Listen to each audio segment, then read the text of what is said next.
Ladies and gentlemen, welcome to Opinion Machine, the show where we talk about all things gaming.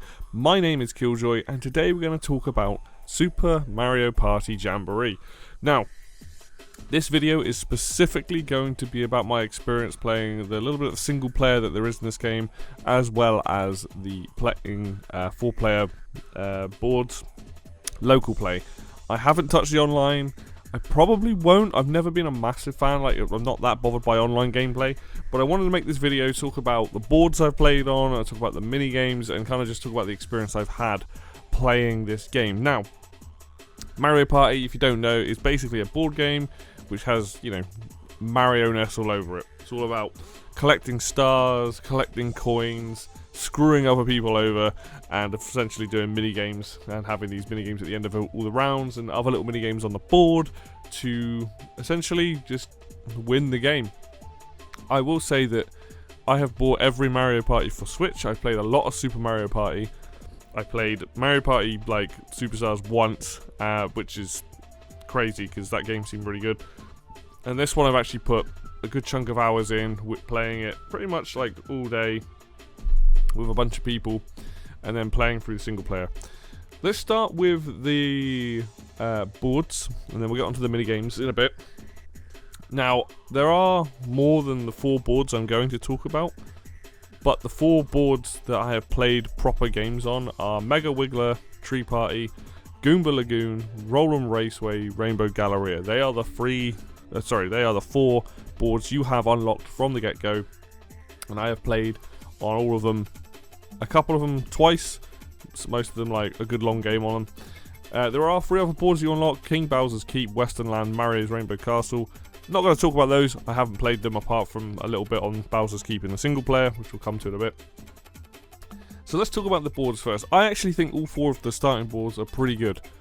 There's no board that I've played on so far out of the ones I've played that I think I'm like, oh god, this is terrible. I think they're all very unique and very different, which is what you want, because you want the boards to have their different specialities and things like that.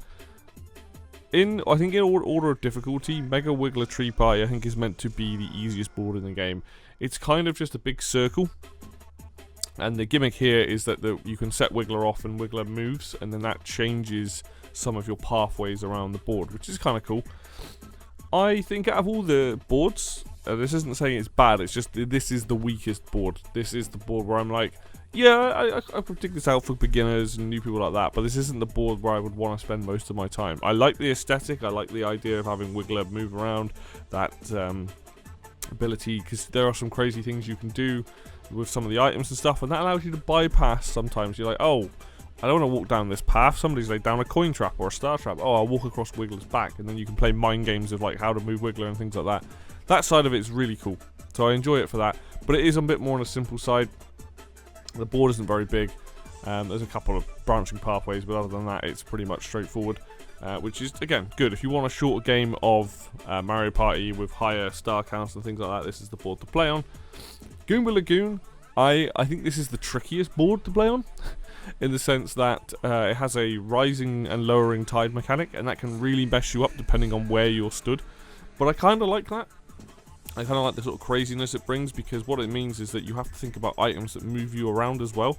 So in this game you have pipes, you have warp blocks, you have mirrors, you have like item things that will take you to item shops. There's a lot of items in this game that allow you to move around the board and like teleport and stuff, and I think that's really, really cool. And this is a level that really relies on that. Or if you've got the shell that lets you rise and lower the tide, because you can mess people up. That's the one thing I like about this, is like, oh, somebody stopped there and I've got a shell I can use. Oh cool, I'm going to use that now.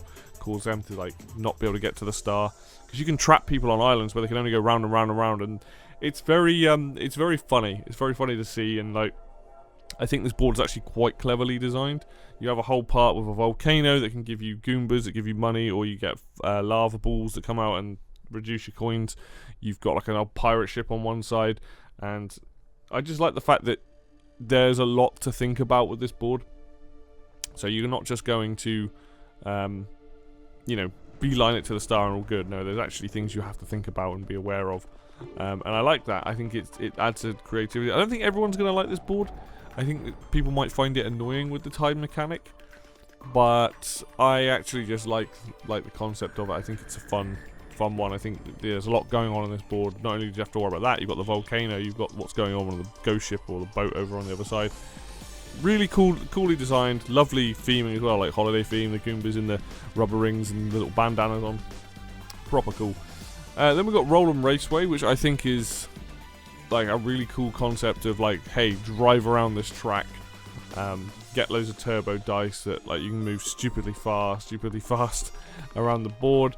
It's all about getting double, triple, 4 dice, all that sort of stuff. It's a fast board. It's interesting as well because there's only 2 places that the star can spawn, so you have to think about who's in front of you and like, okay, if they're going to go down this route and they get to the star first, but what happens if I roll higher than them? So sometimes you don't always want to roll that high. Sometimes you're like, oh, actually maybe I should just overtake them. So there's this whole balancing act on this board about like where to go. And then what's really cool is you can go to the pit stop at the end and get a load of items, or you can finish a lap and get like 20 coins or whatever it is, like 10 coins, 20, 30, 40, depending on how many laps you've done. So there's choices to be made on this board, quite a lot. I actually kind of didn't do particularly well on this one because I kept rolling low, so I didn't get around that fast, but I love the concept of it, that if you have enough movement dice, you can get around pretty easily. You can get to getting either a lot more coins or a lot more items at the end of the track, or you can and the same with the stars as well. You have to make that decision of like, oh, is the person in front of me going to get the star? Am I going to get in front of them? And yeah, it's a really cool track. I really like the design of this one. I like the sort of Mario Kart vibe. You are technically you are in Formula 1 cars more than you are in like a kart, but all in all, really like that one. And then there's Rainbow Galleria, which I think might be the best board in the game of the 4 that I've played, I should say. This is so well designed. It's a shopping centre. You have the ground floor, first floor, second floor, or it says 1, 2, and 3 in it, and essentially this is full of item shops. This is full about like you going up onto different levels trying to get the star. This is mayhem. I absolutely love the design of this. This is probably one of the best boards I've ever seen in Mario Party. This is just going to be a staple for me from now on. Like if I'm going to play this game, then this is the one I want to play on. But yeah, essentially you have like a bottom floor. You have to go around and collect stamps that give you coins. You've then got the second floor, which has a bunch of shops on it. And then you have the third floor, which also has more shops that are usually more expensive or more specific.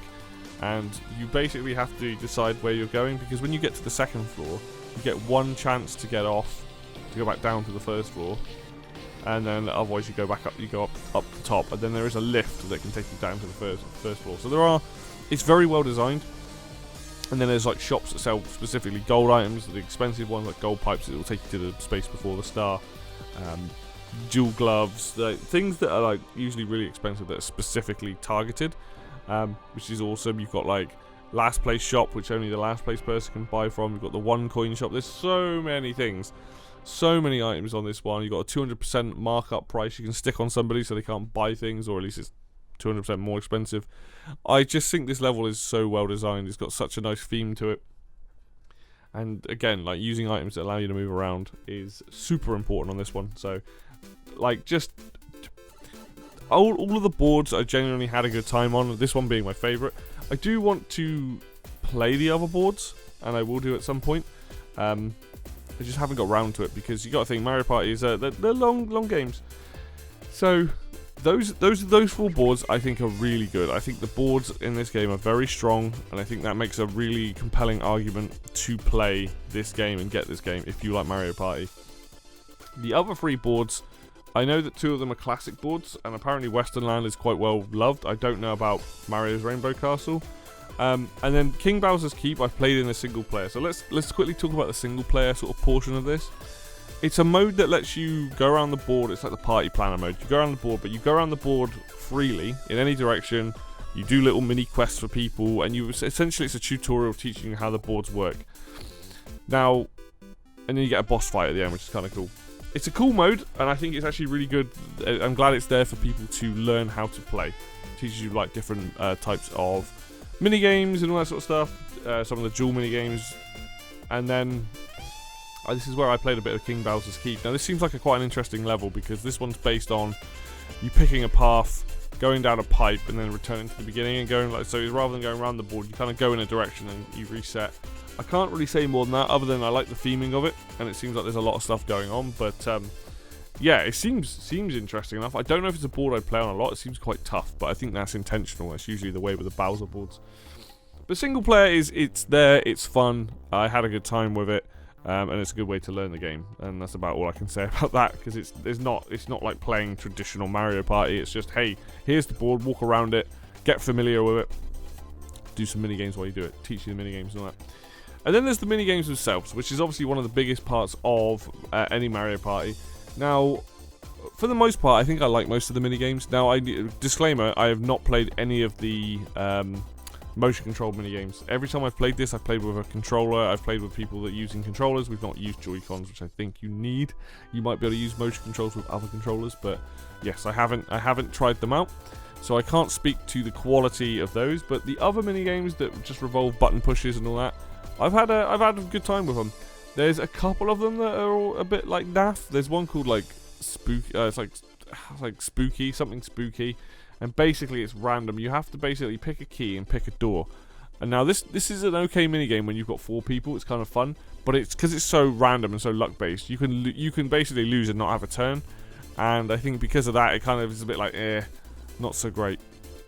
And a lot more often than not, the AI seems to grab the right key and stick it in the right door very quickly. And I'm like, So that one's not so good. But there's a lot of good ones here. We've got like, there's a really good one with a camera. We have to like take pictures and things, which I think is really well designed. That's a lot of fun.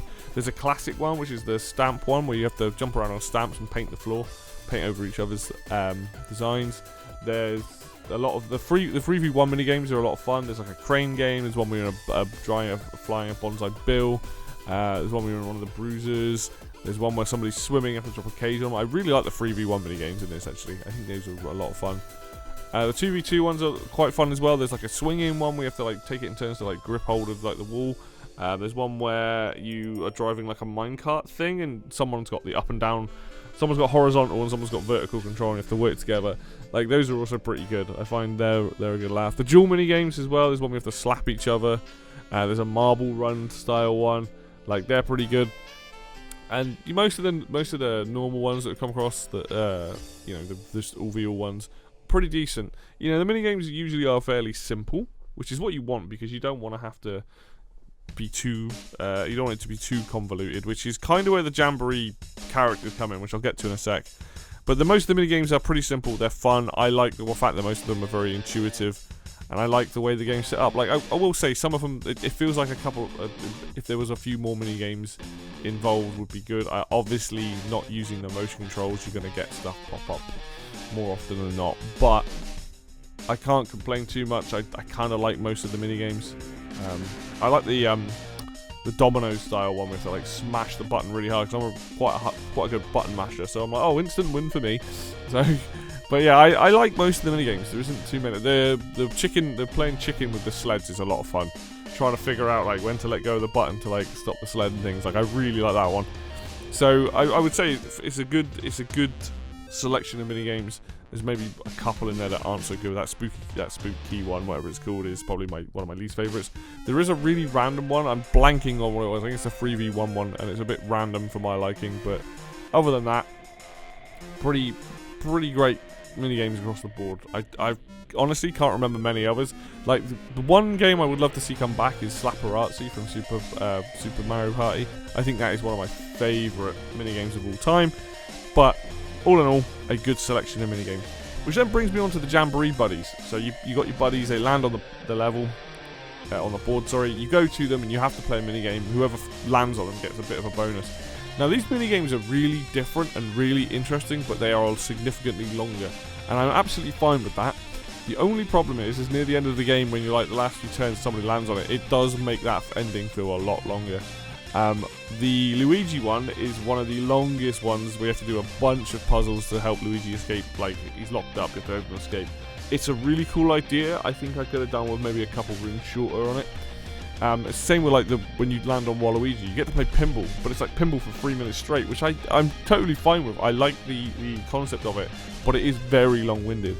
The Donkey Kong one is a rhythm game, which is only so many times you can do that and be like, ugh. You know, like, they are cool games. Like, Mario's one's one of the better ones because it's like 3 shorter mini games in a row. And then I think I've done Peach's one as well. I don't think I've done all of them, but they're all fairly long. And that's fine. Like, I like the idea of what they're going for. It's just some work out better than others. Some seem like better designs for a longer play. And I think the game really shines when your mini games aren't longer than like 30 seconds to a minute, right? I think that's where that is best. Because that's what you want. You want to play the board game where everyone moves around, stuff happens, then a quick fire mini game, and then back to the next turn kind of thing. Whereas the Jamboree Buddies, the only negative really is that those games are 3 minutes, 4 minutes. You know, they are a lot longer, and depending on who shows up, you know, like sometimes you're like, oh, I don't really want to have to land on this person's, like, you know, play their game essentially. But it's not like they're bad. It's just long. That's the only issue with those. That's for a Mario Party game. I think this is a really solid entry. I think this is one of the better ones that I've played. I pretty much like all Mario Parties. I haven't played that many. I've played like 4, 8 or 9. I can't remember which one it was. One that was on the Wii. I think it was 8.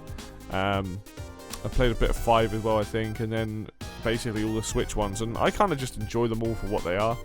I like them for that. And I'm enjoying this one. I think this game is also really, really good. And I think if you are looking for a fun time, this is a really solid entry. And I think you'll have an absolute blast with it. It's absolute chaos. It's mayhem. It's exactly what you'd expect from Mario Party. It's all about screwing other people over, having a good laugh. And I think that's what's so good about this game is that having basically spent like a whole day playing with other people, I was like, yeah, this is a lot of fun. So, you know, if you're not into Mario Party, this isn't going to change your mind. You know, there are other modes in the game. There's like the minigame modes, there's the online stuff, there's the motion control stuff, and I'm sure it's all good. It's just stuff that I'm not personally going to play. I don't buy Mario Party for those things. Like, I might take a look at them at some point. But ultimately, for me, it's like, hey, I'm playing the main boards, I'm playing, you know, local play with other people, and that's how it's kind of going to be. So, there you go. There's my thoughts on the game. Hopefully, you know, that helps some people, like, think if they're on the line about it. That's kind of where we're at. If you're not into Mario Party, probably not going to enjoy it.